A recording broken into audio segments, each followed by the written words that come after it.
Hi guys, and welcome back to my channel. Today's video is going to be a first impression and demo of the Makeup Forever Ultra HD Invisible Cover Stick Foundation.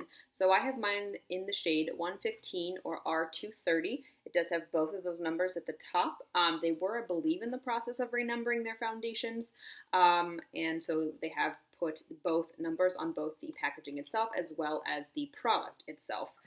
So I went into my Sephora to pick this up. It does retail for $43. It is available online. However, I was really concerned about getting a proper shade match. This is actually what the shade looks like, 115. It is a little bit more peachy or pinky, I would say. It is definitely on the cool tone, beginning with an R. The R230 does identify that it is a red shade or a more cool toned shade. So I have three Makeup Forever foundations now. The Water Foundation, I believe is what it's called, as well as the Ultra HD Liquid Foundation. All three of those products are in different shades. Last fall I went into for the VIB sale, I went into a Sephora and got a free makeover, as well as the Color IQ process done to see what shade match a computer would tell me that I was in that foundation. And it turns out for the liquid, I am shade 110 or R220. Again, this is 115 R230. And then I have the Water Foundation in a actually more yellow based shade. And that was because I thought it would help sort of on more no makeup days, help to cancel out some of the redness in my skin.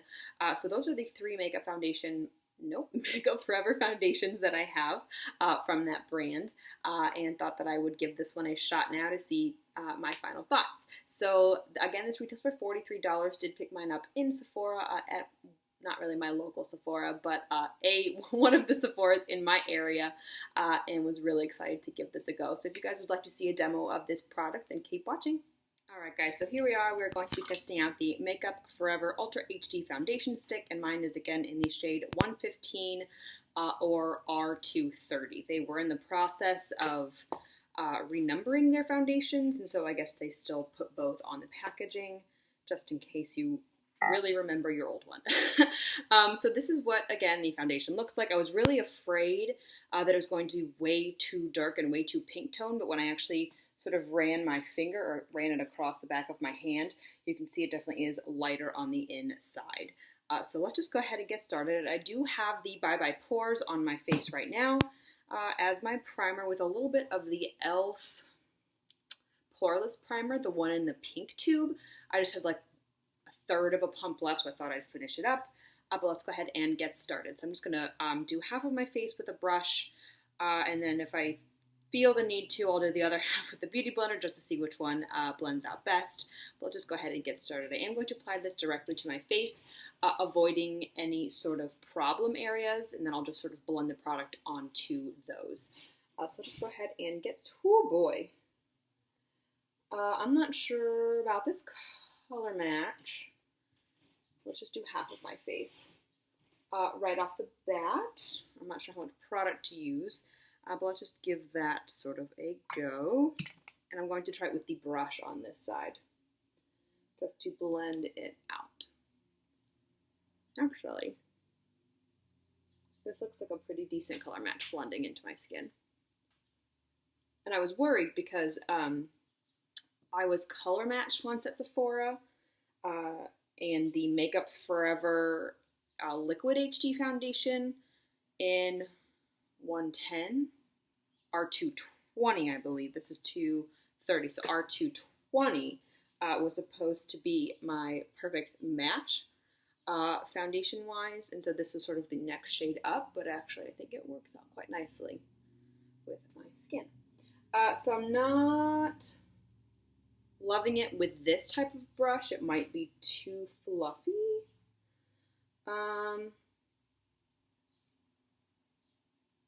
Does seem to be sort of clinging to things as well as sinking into my pores, even though I have that primer on. So on the other side of my face, I am going to try it with the sponge. And with most stick foundations, sponges don't work best. They actually seem to more or less absorb the product as opposed to actually blending it out. So I'm just gonna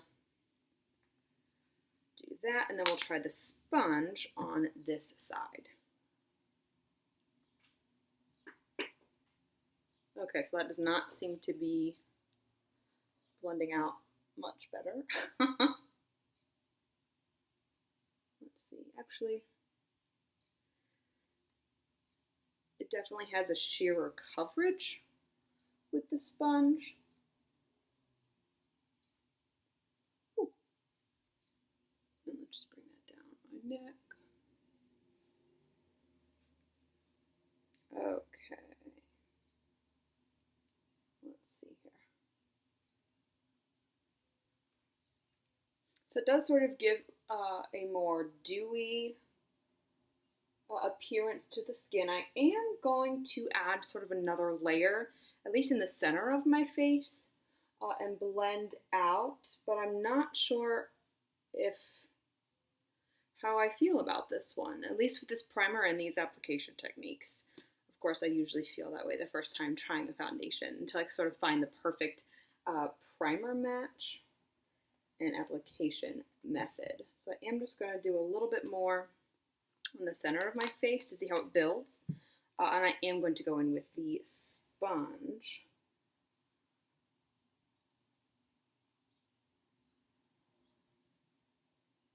Okay, so it's still sort of sinking into the pores on these sides of my face, or on these sides of my nose. I'm just going to sort of blend everything all together with the sponge, even the brush side. And see how I feel about it then. It's emphasizing all the little like peach fuzz on my face, as well as the pores on this side of my nose. I'm not thrilled with it thus far.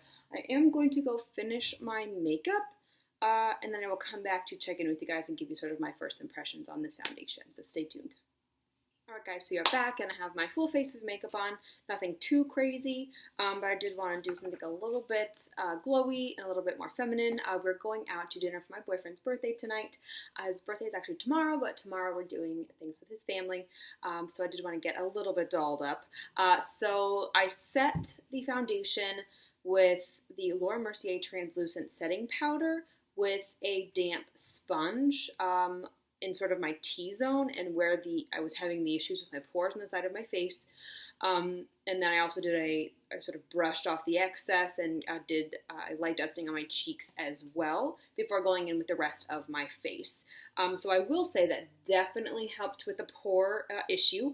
You can still, I mean, there's still pores. You can still see them on my face, but it definitely is no longer accentuated as it was without the powder. Now, I'm not sure if that was because of the primer I used. I'm not sure if it's the foundation alone, but it is nice to know that I can fix the problem because I actually really like this foundation. It is a wonderful skin tone matte for my skin. You can't really tell in this lighting, but it definitely is a spot on match. Now I don't know if I'm going to be able to use it all that much in the summer. I might be able to with a little bit more bronzer, but I'm definitely enjoying this foundation. So like I said, I did set it with a translucent setting powder, but it still gives a really nice glow to the skin even with that setting powder. I didn't use any concealer on my spots, just so you guys could see the actual coverage. You saw, let's see, I did one sort of even layer on my skin and then did a little bit more for extra coverage in the center of my face. But I didn't really focus on my little spots that needed covering. But this is sort of the coverage that it does give. I think it gives a nice, really even look to the skin. And it doesn't look too heavy at all. It still definitely is emphasizing the peach fuzz even with a setting spray, but I'm sure that by the end of the day that will sort of not even matter or not even really be something that I'm focusing on. But really on camera it does look really stunning. This is an HD foundation and it was made for, oh, the lighting just got really bright. This was made for film. And for the TV industry, film and TV industry, but also is supposed to be great to the naked eye as well. And I would have to agree with both of those claims, even though I'm just looking at you guys in my viewfinder, or looking at you guys, looking at myself in the viewfinder. So if you guys have any questions about this foundation, please feel free to let me know down below. Don't forget to comment, like, and subscribe. And thanks so much for watching. Bye.